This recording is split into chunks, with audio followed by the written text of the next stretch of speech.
There is two types of places I like to take my dogs for training, and that's either a downtown area or Home Depot. Just out in public where there's people and distractions and all that stuff. You can't really expect your dog to listen out in public if you don't go train out in public.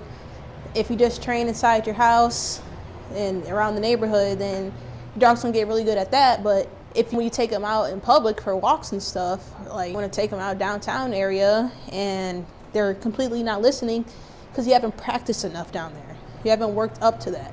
So 1-2 times a week, I like to take Miko out and go out to a public area, practice our training so he can get used to distractions around, people being around, other dogs, noises, sounds, and that's not going to distract him from the goal. And he still pays attention to me and not worried about what's going on around him. So that's what I'm about to do with him. And first off, what I'm doing is just take him out. I'm going to warm him up a little bit, let him use the bathroom, warm him up, and then we'll be heading out to Home Depot. So just I'm going to warm him up a little bit, let him use the bathroom and all that stuff first, and then we'll get on to taking him out. Right now, his form of exercise is Frisbee, so get playing with that. Good boy. So I'm going to warm him up, get his mind into a training mode. Always, if you're about to take your dog out in public to a busy area, warming them up helps a lot to get them focused and to let them know that, hey, right now, I'm just not just letting you out running around doing whatever you want. So before, especially in the beginning, when you're taking your dog out in public, to let them warm them up a little bit first, till it just becomes like second. He doesn't have a fetch command. My other dog does. I need to teach him that because he gets distracted and then freak just leaves it there and I have to go grab it. Versus my other dog, I tell her fetch and she'll go get it. Trying to record and throw a Frisbee at the same time is freaking difficult. I'm not asking him for too much, just getting him warmed up, moving around. And I'm gonna ask for a few things. But right now it's just about getting him moving. He's fresh out the crate. So I don't want him super crazy out in public, but I want him driven enough to, keep his attention on me. Because what we're gonna do, I'm not gonna bring his Frisbee out with us. We're still working on that, of using his Frisbee as a reward. Right now, it's more so just treat based. So I'm going to bring food with us till he can really do it good. Then I'll start using the Frisbee. But right now, we're just using food. But I'm gonna finish this up with him and then give you guys when we're in the car.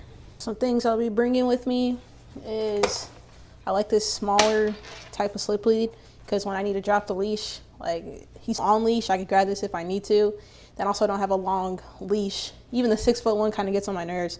So I don't have a long leash just in my way, like especially when he's doing the things where he's like wrapping on me and all that stuff going between my legs. The leash isn't getting caught around me. So this allows me to be able to drop the leash, but still have something on him that's not like dragging her. So leash, and then treats, of course. I just grab a little handful of these, put them in a baggie, and then put it in my pocket. Go ahead and do that. Just grab a little baggie, and I just put a couple in there. I really don't need a lot. Your dog, especially like treats this, see how big this is? Like you should just be nibbling on it. So like literally 5 treats in there, 4. That's all I need. Don't need a lot because he should just be taking little pieces off. He shouldn't be, I'm not giving him whole pieces. So I got this. Then when we walk into the store, so I'm not gonna have this when we walk in. He's gonna be on his regular leash. Use the regular leash when we walk in. Because this for when we get to a certain spot that I'm gonna go to, I like to go all the way to the back where there's like not a bunch of people to get him into it. And then we start working our way up into like where the distractions actually are. So, but when we first walk in, I use a regular 6-foot leash and then go all the way to the back, warm him up. And then that's when we start making our way to the more populated areas. But I'll see you guys at Home Depot. So Saturdays are always a good time to come out. So when the most people are off work and stuff and they're trying to get things done. So if you're really trying to get for like dog owners, you're trying to get some really good distractions, weekends are probably the best. For dog trainers, if you're trying to get some organic clients, weekends are also the best when everybody's out. So I always keep business cards on me just in case anybody comes up asking for training. And that's why I always wear my logo on me too when I'm out. So people know I'm a dog trainer, that they could come up to me and ask for dog training. But if you're like new to it, then I would recommend, like, you know, the slower weekdays where there's not a lot going on, so you can just focus on training your dog. But I've been working with Miko now. I've had him for 3 months. So since I've got him, first day I got him, this is what we've been doing. So he's pretty good with it. We're still just working on fading the lure and not having to like have up to his face to get him to do something, and working on speed and all that and precision. Just him being able to stay focused on me no matter the distractions. So that's why we're out here, and I'm going to take you guys along with me. It's Miko back there in the car in his gunner kennel. Always recommend getting a gunner kennel. It's going to save your dog's life if you ever get in a crash. Dogs are always in kennels. I have another one back there. Take 2 dogs with me at a time. I do have a seatbelt right here just in case I have another dog with me, but I always try to get them in a kennel. So 2 dogs max, unless I really need to bring more than 2 dogs. But all right, we'll just go inside.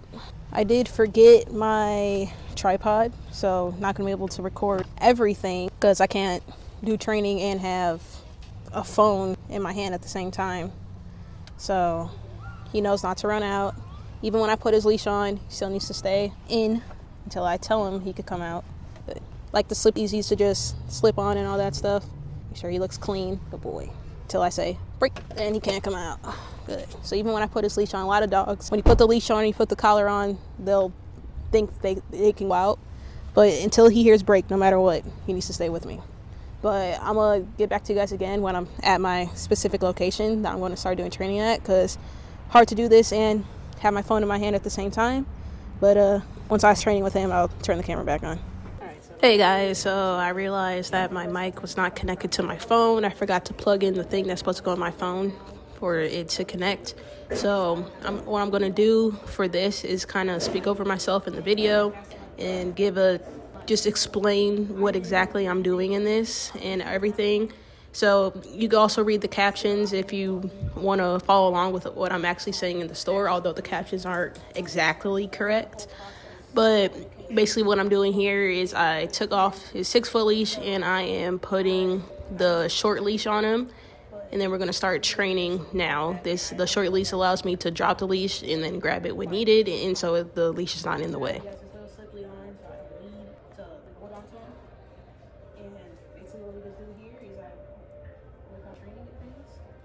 Right now we've really been focusing on having a handle to guide him into this. Like I should be able to walk normal like this. Good. Yes. Just in case you didn't hear, the purpose of what I'm doing right now is we're working on our focus heel or competition heel, whatever you know it as, and me not having to touch him or lure him with anything. So in the beginning, I started off with having treats in his face, walking with him, and then we went to the point where it was more of a hand touch. I touched the side of his face. Now we're getting to the point where I don't really use anything. Like I should be able to walk normal, hand swinging by my side, and him still staying in position. So super motivated to work. Good job, buddy. All right, that's pretty good to me. So now some other things. So this is kind of like everything that he does is always going to end right here. Okay.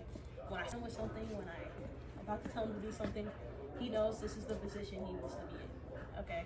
So this default position. And a lot of things that we do start from this position. Okay. So I'm going out the way so I can get him into it.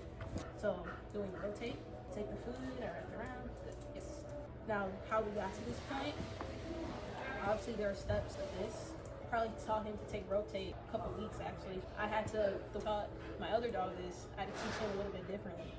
So every dog is different with how you teach things and what you do. But I mean, we're at the point, still not to the point where I'll try with the frisbee. Rotate. I'll try with the frisbee, but he still is just not clicking. Or if I try without nothing, it's still not super clicking. Like you kind of go all the way around. Food is really what helps until we get to the point where I really don't need it. And watch what I do with my hands too. Like you see, go like halfway around, I have to come back around like this. Like it's still just one full motion, right? Rotate. See some confusion there? Rotate. Yes. Right now, really what I do is fade second part, me having to come back around. Spin. Yes. Spin. I don't like to do the same thing over and over again too much. Sit. He's checking out with me a little bit, and that's why I do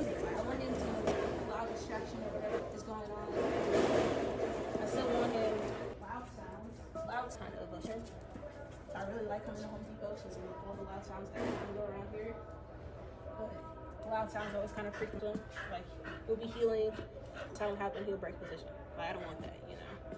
Let's see, one more treat left. It's fine, we're gonna do a little bit here and then we're gonna end it. I want him to heal, focus heal on the way out.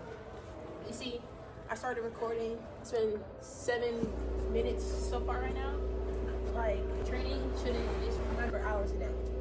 10 minutes, 2 sessions a day is pretty much what I do with it, right?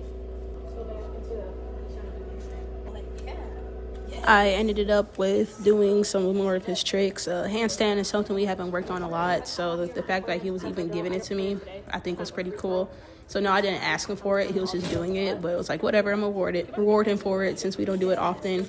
And the way that he's doing it is different than when we did it before. Normally, he has to be right next to me. I was able to do it with him in front of me, so that was really good. I ended up leaving the store here, and thank you guys for watching.